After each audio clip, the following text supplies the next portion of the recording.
నమస్తే. నేను మీ కుప్ప పద్మిని. ఇన్నాళ్ళు మీ సపోర్ట్‌ని నాకందిస్తూ, మీ ప్రేమని నాకందిస్తున్న ప్రతి ఒక్కరికి కృతజ్ఞతలు. ఇప్పుడు చూడబోతున్న ఈ వీడియో కూడా ఖచ్చితంగా మీకు ఉపయోగపడుతుంది. లైక్, షేర్ అండ్ సబ్స్క్రైబ్ చేసి మీ ఇష్టాన్ని, అలాగే మీ సపోర్ట్‌ని నాకందించండి. అలాగే ఈ వీడియో పట్ల మీ అభిప్రాయాన్ని కామెంట్ సెక్షన్‌లో కామెంట్ చేసి నాకు తెలియజేయండి. నమస్తే. నమస్కారం. రేపటి విశిష్టతని ఒకసారి చూద్దాం. రేపు 26వ తారీఖు డిసెంబర్ నెల 2024వ సంవత్సరం గురువారం. శ్రీ క్రోధినామ సంవత్సరం దక్షిణాయనం హేమంత ఋతువు మూలాకార్తె. రేపు మార్గశీర్ష మాస బహుళపక్ష ఏకాదశి తిథి రాత్రి 12:43 వరకు, తదుపరి ద్వాదశి తిథి. స్వాతి నక్షత్రం సాయంత్రం 6:09 వరకు, తదుపరి విశాఖ నక్షత్రం.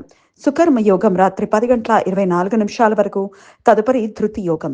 భవకరణం ఉదయం 11:40 వరకు, బాలవకరణం రాత్రి 12:43 వరకు, తదుపరి కౌలవకరణం ఉంటాయి. సూర్యుడు ధనుసు రాశిలో మూలా నక్షత్రంలో సంచరిస్తున్నాడు. చంద్రుడు తులారాశిలో సంచరిస్తాడు.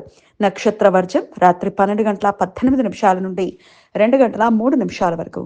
అమృతకాలం ఉదయం 8:20 నుండి 10:07 వరకు. హైదరాబాద్ ప్రాంతం వారికి రేపు సూర్యోదయం ఉదయం 6:44, సూర్యాస్తమయం సాయంత్రం 5:50, చంద్రోదయం రాత్రి 3:21, చంద్రాస్తమయం మధ్యాహ్నం 2:05. అభిజిత్ ముహూర్తం పగలు 11:55 నుండి మధ్యాహ్నం 12:39 వరకు. దుర్ముహూర్తం ఉదయం 10:26 నుండి 11:10 వరకు, మరలా మధ్యాహ్నం 2:52 నుండి 3:37 వరకు. రాహుకాలం మధ్యాహ్నం 1:40 నుండి 3:03 వరకు. గుళిక కాలం ఉదయం 9:31 నుండి 10:54 వరకు. యమగండం ఉదయం 6:44 నుండి 8:07 వరకు. రేపు సఫల ఏకాదశి.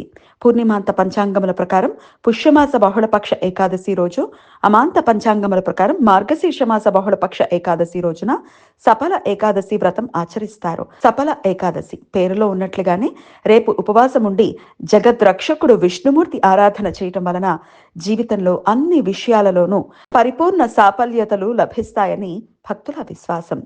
బ్రహ్మాండ పురాణం ప్రకారం 100 రాజసూయ యాగాలు, 1000 అశ్వమేధ యాగాలు చేసినంత ఫలితం కన్నా ఎక్కువగా ఒక్క సఫల ఏకాదశి వ్రతం ఆచరించటం వలన లభిస్తుంది అని పురాణ కథనం.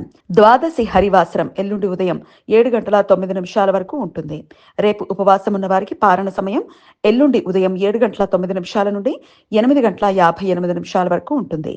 రేపటి నుండి శబరిమలలో మండల పూజలు ప్రారంభమవుతాయి. ధనుర్మాసం 11వ రోజు శబరిమలై అయ్యప్ప స్వామికి ప్రత్యేక పూజలు నిర్వహిస్తారు. రేపు గురు ఏకాదశి. గురువారం ఏకాదశి తిథి ఉన్న రోజు వివాహ జాప్యతల కోసం, గురుగ్రహ దోషాల కోసం శాంతి విధానాలు ఆచరించడానికి అనుకూలం.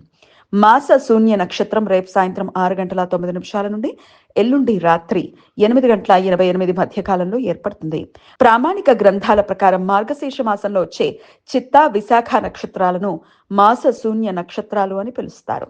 ఈ సమయాలు శుభకార్యాలకు అనుకూలం కాదు. ఈ సమాచారాన్ని మనకు అందించిన వారు మేడికొండూరు విశ్వనాథ్ ప్రసాద్ గారు.